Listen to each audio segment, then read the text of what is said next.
안녕하세요. V정보 채널입니다. 오늘은 베트남에 대해 대략적으로 알아보는 시간을 갖도록 하겠습니다. 베트남을 이해하는 데 필요한 기본적인 민족성, 베트남의 정치제도, 그리고 근현대사에 대해 알아보도록 하겠습니다. 우선 베트남의 국기는 금성홍기라고 부르는데요. 1945년 베트남 민주공화국으로 독립 당시 처음 제작했으며 배경의 빨간색은 혁명의 피와 조국의 정신을 의미하며 금색 별의 5모서리는 노동자, 농민, 지식인, 청년, 군인의 단결을 상징합니다. 베트남의 정식 명칭은 사회주의 공화국으로 수도는 하노이입니다.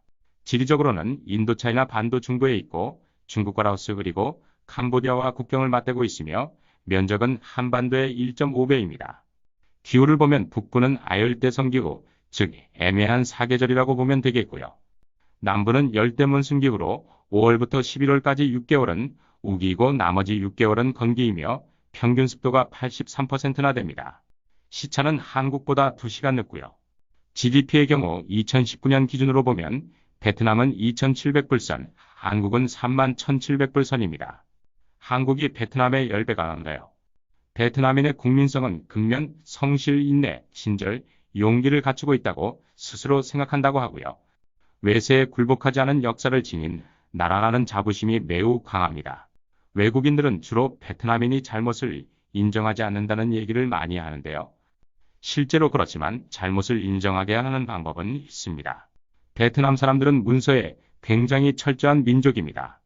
어떤 업무를 시킬 때 정확하게 문서로 남겨 서명을 받아두면 나중에 잘못을 했을 때 수월하게 잘못을 인정하도록 할 수 있으니 참고하시기 바랍니다. 대체로 북부 지역 출신은 근면하고 인내심이 강하며 남부 출신은 풍부한 농산물 등 자연 조건의 영향으로 개방적이고 낙천적이라고 합니다.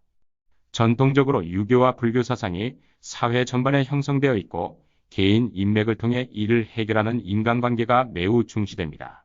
베트남인들은 가족에 헌신하고 좋은 평판을 중요시하며 지식과 배움에 대한 열의가 높고 나이와 신분이 높은 사람을 존경하는 성향을 보입니다. 베트남인을 나무랄 때 가족이나 민족을 험담하는 언행은 아주 위험할 수 있으니 조심하시기 바랍니다. 여성의 사회활동은 매우 활발해서 정부의 요직에 여성이 많이 진출해 있습니다. 베트남 민족은 긴족이 전 국민의 대부분을 차지하며 53개 소수민족이 각 지역에 흩어져 살고 있고 약 100만 명의 화교가 거주하고 있습니다. 전체 인구는 약 9,700만 명으로 추산되며 성비는 여자 100명당 남자 97명 정도인데 남아선호 사상으로 여초 현상이 점차 완화되어가는 추세입니다. 공용어는 베트남어로서 6개의 성조가 있어 발음의 장단, 고저에 따라 의미가 다르며 중국 문화 영향으로 한자어 비중이 60% 정도 차지합니다. 1878년 프랑스 식민정부 시절 현재의 베트남어를 국어로 공인하여 사용하고 있습니다. 불교는 소승불교로 제일 많고 그 다음이 천주교, 그리고 1925년 프랑스 식민지 관료였던 응호 반지에우가 유교, 불교, 도교, 기독교의 교리를 종합해 완성한 까오다이교입니다. 베트남 토속 신앙은 도교와 유교, 불교의 영향을 많이 받았고 일상생활 속에 미신적 요소가 남아있어 가정이나 사무실, 상점 등에 땅의 신과 부의 신을 모시며 복을 기원하는 풍습이 있습니다. 베트남의 근현대사를 잠시 볼까요? 1858년 선교사 살해 사건을 구실로 프랑스가 인도차이나에 침공을 개시합니다. 베트남 응엔 왕조는 조공관계에 있던 청나라의 구원병을 요청했으나 청불전쟁에서 청해 의용군은 프랑스군의 상대가 되지 못했죠. 1941년 일본은 프랑스령 남부인도차이나에도 진출하여 이후 프랑스령 인도차이나는 프랑스와 일본의 공동 통치하에 들어가는데요. 2차 대전 종결 이후 베트남은 전체 완전 독립을 요구하는데 프랑스는 식민지 시절 인도차이나 연방을 부활시키려 하다가 1946년 제1차 인도차이나 전쟁이 일어납니다. 1954년 체결된 제네바 협정에서 프랑스의 베트남 철수가 결정됨과 동시에 북위 17도선을 군사경계선으로 하여 남북 분단이 결정됩니다. 전쟁 종결 이듬해 1955년 남베트남에는 미국 후원하에 응호딘 지엠 대통령을 수반으로 월남 공화국이 수립하고 미국은 대폭적인 군사 지원을 합니다. 하지만 전쟁이 장기화되는 가운데 미국 내에서는 베트남 반전운동이 고조하였고 1968년 미국 대선에서 베트남으로부터의 명예로운 철수를 내세운 공화당 닉슨 후보가 대통령에 당선되지요. 1973년 파리 평화협정이 체결되었고 같은 해 3월 미국은 베트남에서 철수합니다. 1975년 미국이 개입하지 않는 확신을 가진 북베트남은 대규모 남부해방작전 개시하여 1975년 4월 북베트남군에 의해 사이공은 함락되고 전쟁은 종결됩니다. 하지만 미국은 베트남에 경제제재 엠바고를 진행합니다. 1994년 2월이 돼서야 미국이 베트남의 경제제재를 해제하면서 베트남은 개혁정책과 함께 외교와 경제적인 부분에서 외국 여러 국가와 수교를 맺고 국제기구에 신속하게 가입을 하게 됩니다. 1995년 아세안 가입을 시작으로 유엔과 아펙 그리고 2007년 WTO에 가입하게 되죠. 그럼 베트남의 정치체제에 대해 살펴보겠습니다. 베트남은 공산당 일당 체제로 당서기장을 중심으로 외교와 국방을 담당하는 국가주석, 나라 안의 행정을 담당하는 총리, 그리고 입법을 담당하는 국회의장의 지도체제라고 할 수 있습니다. 현재 권력서열 1위와 2위를 모두 한 명이 맡고 있지요. 행정부는 총리가 맡고 있으며 부총리 5명과 장관급 관료 21명으로 구성되어 있습니다.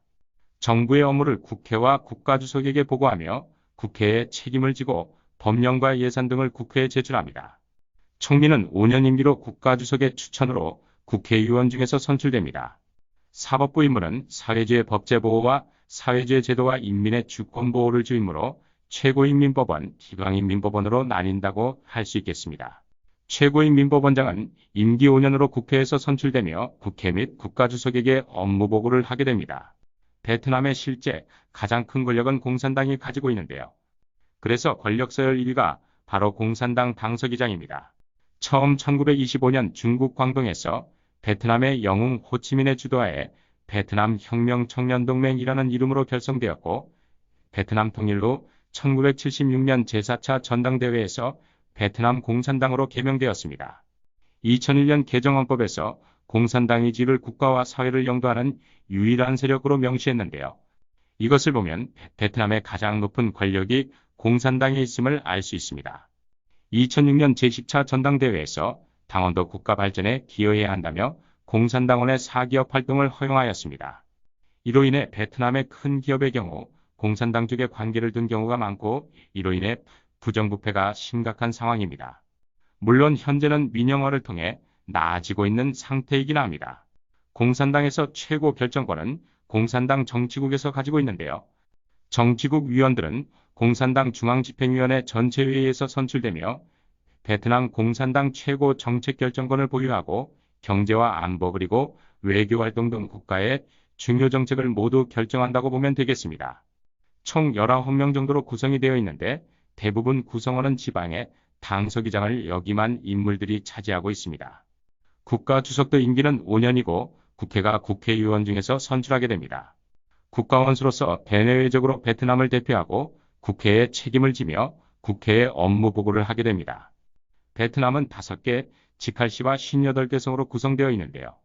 각 직할시와 성에는 인민위원회 즉 시청과 같은 역할을 하는 기관이 최고 행정기관입니다. 인민위원장은 국가주석 추천을 통해 인민회의에서 선출되는데요. 인민위원장 외에 각 지역별로 그 지역의 공산당 서기장이 존재합니다. 위에서 말씀드렸지만 지방에서도 인민위원장보다 실제로는 각 지역의 공산당 서기장들의 파워가 더 높습니다. 지금까지 베트남에 대한 개괄적인 내용에 대해 말씀드렸는데요. 베트남이 개방 정책을 통해 경제가 개방이 되어 있다 보니 사회주의라고 느껴지지 않을 때도 많습니다. 하지만 오늘 말씀드린 대로 베트남은 엄연한 사회주의 국가이며 일당체제인 공산당이 국가를 통치하고 있는 나라입니다. 그래서인지 민주주의 국민들이 느끼기에 예상하지 못한 국가의 정책 결정이나 외국 투자 기업에 대한 정책들이 나오기도 하나 봅니다. 이 영상으로 베트남에 대한 일반적인 내용과 정치체제에 대한 이해가 되시길 바랍니다. 감사합니다.